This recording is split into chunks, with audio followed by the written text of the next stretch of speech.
Hey, what's going on? This is not what we discussed. Quiet down. I don't want to drop out at my son's wedding. Well then, I won't come. This is an unthinkable incident that occurred at my brother-in-law's wedding. My name is Caroline. I'm a 30-year-old working housewife. I married my husband Steven 5 years ago.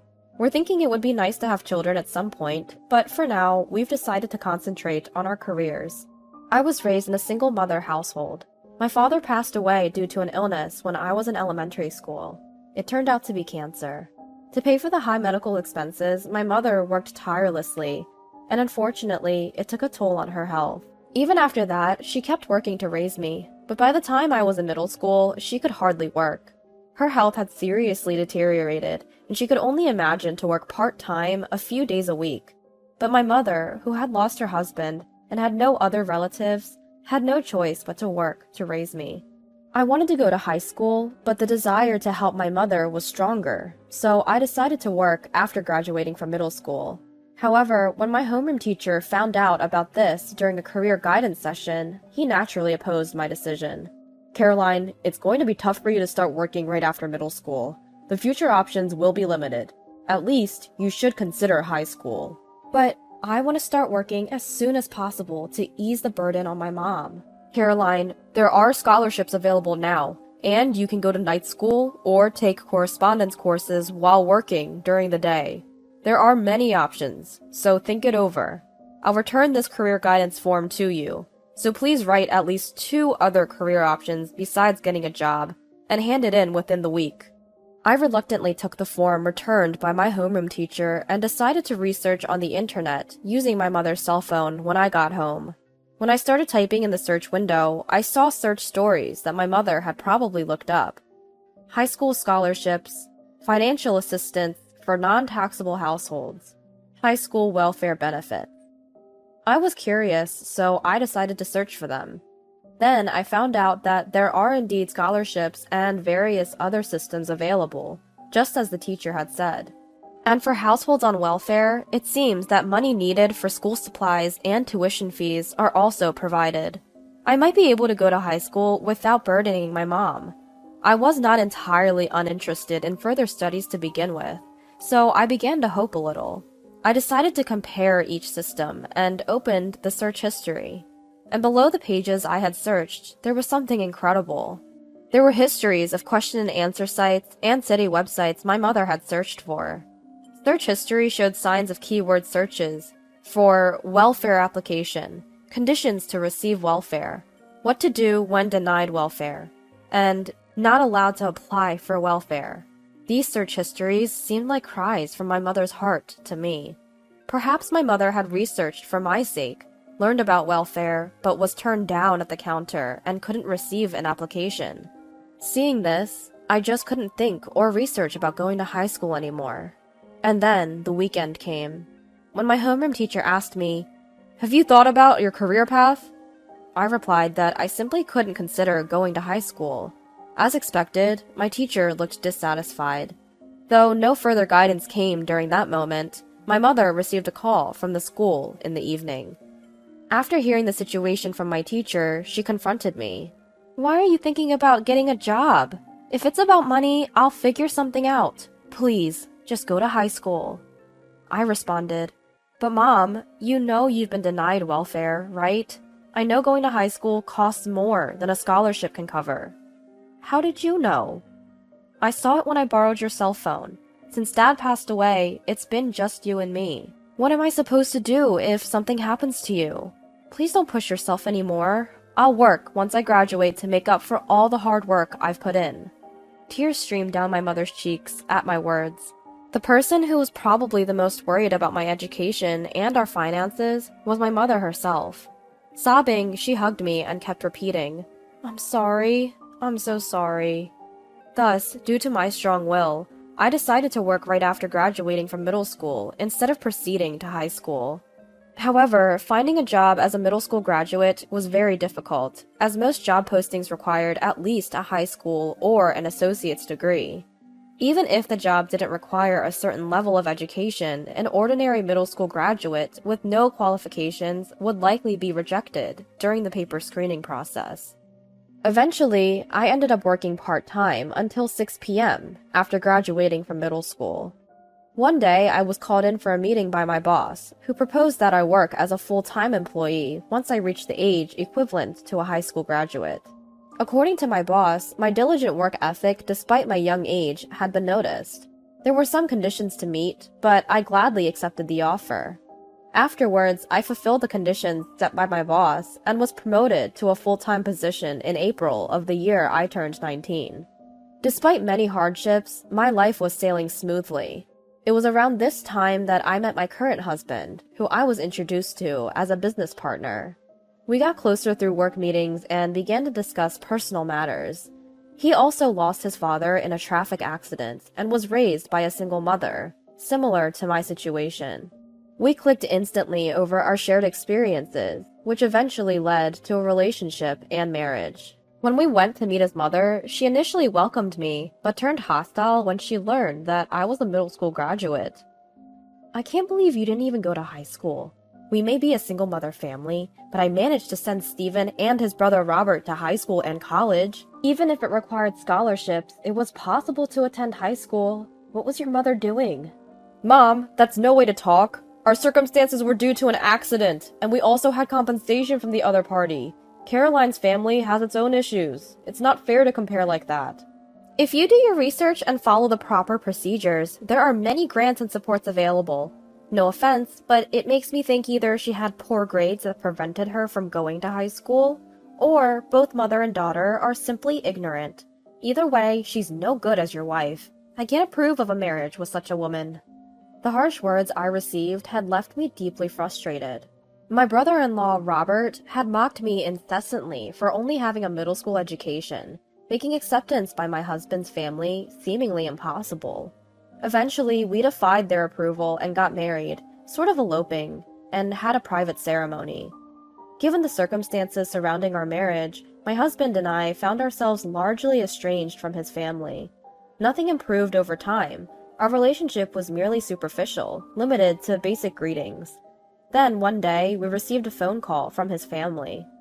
"Hello, Steven. Robert is getting married. They are planning a wedding ceremony, and we were wondering if you and Caroline could attend."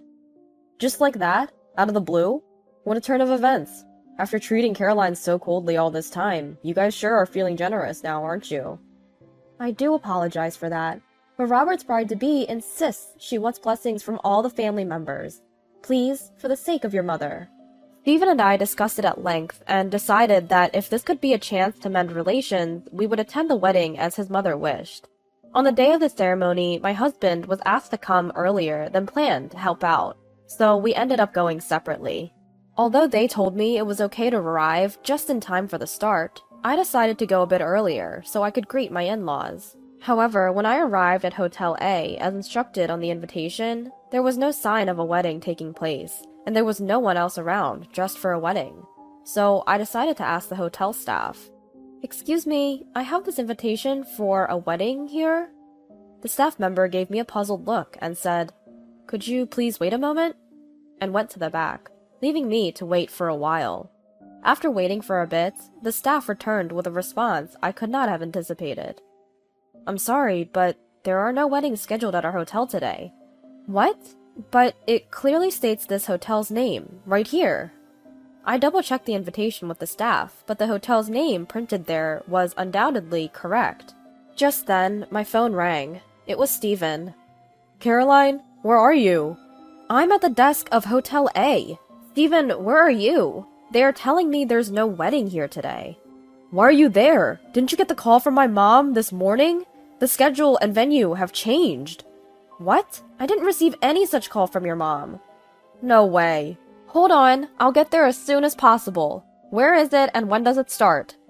"It's at the chapel in Hotel B. The ceremony starts in 20 minutes, but I don't think you can make it in time from there."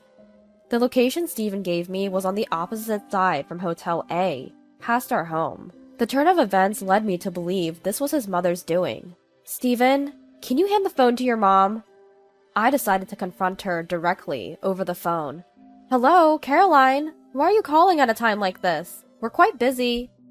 "Don't play dumb. What's going on? I just got a call from Steven and the story doesn't match up. The time and location of the ceremony are totally different from what we were told, and you lied about contacting me. What are you trying to do? You're such a nuisance. Even if you're not the brightest, try to read the room a little. Your presence would spoil a special occasion like this, and it's embarrassing to have a dropout, so don't come. Fine! Suppressing my frustration, I reached out to a certain person. Meanwhile, in the groom's waiting room at the wedding venue, Stephen was having a heated argument with his mother and brother. Mom, how can you say that to Caroline? And Robert, why was the content of the invitation sent to our house different from the others? Were you deceiving us from the start? Huh? What are you talking about? As long as you're here, everything will look fine. And it won't be a problem even if the dropout isn't here, right? Don't you dare! Stop belittling my wife any further! Stephen, Robert, both of you, stop it! This is right before the important ceremony. Who do you think caused this massive bride harassment at this important ceremony? At that moment, there was a knock on the waiting room door. Outside the door were Robert's bride-to-be and her parents. I heard that you declined Caroline's attendance. Robert, can you explain why this has happened? There's a reason for this. It's embarrassing, but my brother's wife only has a middle school education, so she's not the kind of person who should be here. That's right. My eldest son's wife, Caroline, is a dropout. But my son went against my wishes and married her. She and her mother lack common sense and are a disgrace to our family. It's too embarrassing to invite such a daughter-in-law here. At the words of Robert and his mother, the bride covered her mouth with her hand, and her parents exchanged glances with clouded expressions. Robert, even if it's true, there are things that are acceptable and things that are not acceptable in society. The bride's father said so, showing the screen of his smartphone. What? How did you get a hold of that? What the bride's father showed to everyone present was the image of the invitation sent from the in-laws to us. Actually, the bride's father is my former boss. Although he is no longer my direct boss due to a transfer, he was the one who did everything he could to help me get promoted, and I owe him a lot. Also, the bride had once worked part-time at my workplace, so I was acquainted with her. It seems that you and your son have a misunderstanding. My daughter and I know Caroline very well, and she's not the person you describe. She was a child who struggled with her family environment, but she's always been a dutiful daughter who loves her mother. She never forgets to be considerate to those below her, and she took good care of my daughter when she was working part-time for work experience. What? But... As Robert stammered, this time the bride spoke. What my father says is true. When I was in high school, I used to work part-time at his office. Being young and naive, I wasn't well liked by my coworkers. But Caroline always stood up for me. She also helped me when I was being bothered by a difficult customer, and she always took the time to explain things that I didn't understand at work. My father and I are truly grateful to Caroline, and to think that someone would treat our benefactor in such a way. At the bride's words, her mother-in-law was shaking with anxiety. She began to shout, obviously at the end of her patience. Well, education is important, isn't it? I made sure my sons were well educated, so I wouldn't be ashamed to introduce them anywhere. Even made sure they graduated from college. And in this day and age, to only have a middle school education? Unless there's a very good reason, it's expected to at least graduate from high school. If they can't do that, it's simply a lack of effort on the part of both the individual and the parent. There was indeed a very good reason. At least for Caroline and her parents. And she, having joined the workforce right after middle school, worked hard. Didn't you hear from Caroline herself? She acquired her high school equivalency diploma as part of the requirements for her promotion. Actually, I took a high school equivalency exam as a requirement to be promoted to a full-time position. The exam covered the content equivalent to 3 years of middle school and 1 year of high school. As I had been away from academic studies, I had forgotten even some of the things I had learned. I studied between work and after returning home, sometimes getting help from others, and somehow managed to prepare in time for the exam. The content was mostly basic, and I passed with flying colors. A high school equivalency exam is a national examination, and passing it means the government recognizes you as having the same level of academic abilities as a high school graduate. Can you please stop referring to Caroline as a dropout from now on? It's unpleasant. And I can't possibly allow my precious daughter to marry into such a horrible, abusive family. It's fortunate that the wedding reception and the registration of the marriage haven't happened yet. We'd like to pretend this wedding never existed." Meanwhile, at the wedding venue, unaware of the drama unfolding behind the scenes, the guests were anxiously waiting for the reception to start. However, as time passed with no sign of the ceremony beginning, the venue staff began to hurry about. An uneasy atmosphere began to spread, and the guests started to feel suspicious. Then, a solemn voice came over the speakers. "Ladies and gentlemen, thank you for your patience. Unfortunately, the wedding scheduled for today has been cancelled due to unavoidable circumstances. The bride's father has a message for you." "I'm the bride's father, as introduced. Despite your efforts to adjust the schedule for today's occasion, I deeply apologize for the sudden turn of events, and I am sorry to inform you that due to the discovery of malicious harassment from the groom's side, the marriage has been called off. I take full responsibility for not noticing this until now. The reception has been cancelled, and we will proceed with a simple dinner. All the wedding gifts will be returned, so please be assured. I am terribly sorry for the inconvenience." After finishing his speech, he bowed deeply. "How dare you! I was looking forward to this day so much!" The discontented mother-in-law stormed the venue, causing a commotion, but was restrained by the staff and dragged off to a side room. The guests left at the reception venue found themselves in an awkward predicament. Some, in a spirit of might as well, carried on with their meals, while others, made uncomfortable or feeling unwell by the incident, decided to leave. Stephen, being a member of the family, went around apologizing to the guests and thanking the bride's father before heading home early.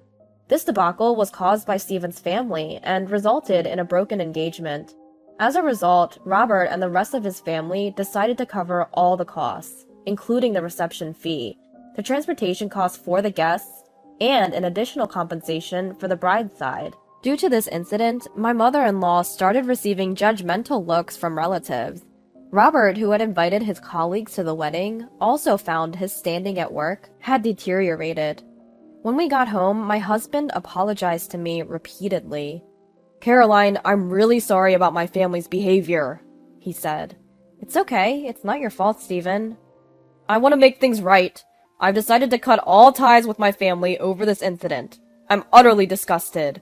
We live quite close to my mom's house, so how about we move closer to your mom and start over in a new place? If it's okay with you.